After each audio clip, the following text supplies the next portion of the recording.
Une nouvelle vie pour les résidences. Je sais qu'ils étaient très attachés, ils me l'avaient dit, à l'ancienne résidence lumineuse, mais les contingences, l'histoire fait qu'ils ne pouvaient pas rester dans cette résidence la lumineuse. Donc je sais que beaucoup l'ont quitté, je le comprends, à grand regret, mais c'est pour ça que nous voulions leur offrir un cadre magnifique, vraiment à la hauteur de ce qu'ils peuvent attendre et pour essayer de réparer un peu ce qui est considéré comme un traumatisme pour certains d'entre eux.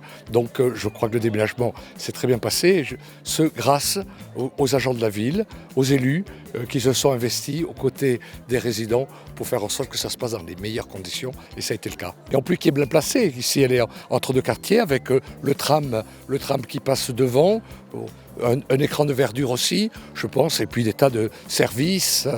Donc je pense que les premiers échos que j'ai en tout cas sont plutôt favorables et on a des résidents qui sont heureux de ce nouveau cadre. Pour nous, c'est non seulement un objectif, mais un impératif. On veut qu'ils aient accès à ce qu'il y a de mieux. Aussi, vous savez, sur le souci environnemental, pour nous, c'est important aussi de montrer que tout ce qui se construit de neuf à Bordeaux doit être à haute qualité environnementale. Et là, c'est un lieu qui est à haute qualité environnementale. Je pense que c'est bien aussi qu'on accueille nos aînés dans des bâtiments tout à fait performants qui illustrent ce que seront tous les bâtiments de demain.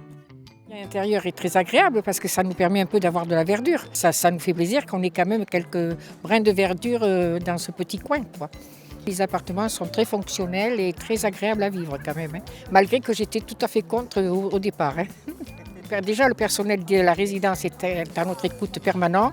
Quoi que ce soit qu'on ait des soucis, autant personnels qu'administratifs, ils sont là pour nous aider. Pour ça, on a une équipe qui est formidable. C'était important pour le quartier cette ouverture.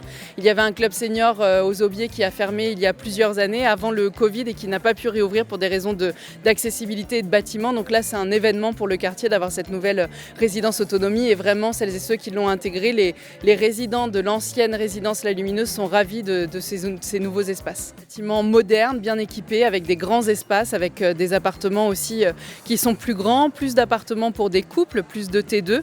Donc c'est une bonne nouvelle pour eux et puis ça permet aussi dans ce quartier de réouvrir un club senior puisque cette résidence autonomie fait aussi office de club senior donc pour les Bordelaises et les Bordelais et plus spécifiquement celles et ceux du quartier Ginko mais aussi des Aubiers. Prendre soin des seniors et leur permettre de vivre dans la ville est une chose importante. Donc pour intégrer une résidence autonomie, il faut aller sur le site de la mairie de Bordeaux et s'inscrire via une plateforme qui s'appelle Via Trajectoire et ensuite on remplit, on dit là où on veut aller, quel quartier, quelle résidence et on attend d'avoir une réponse.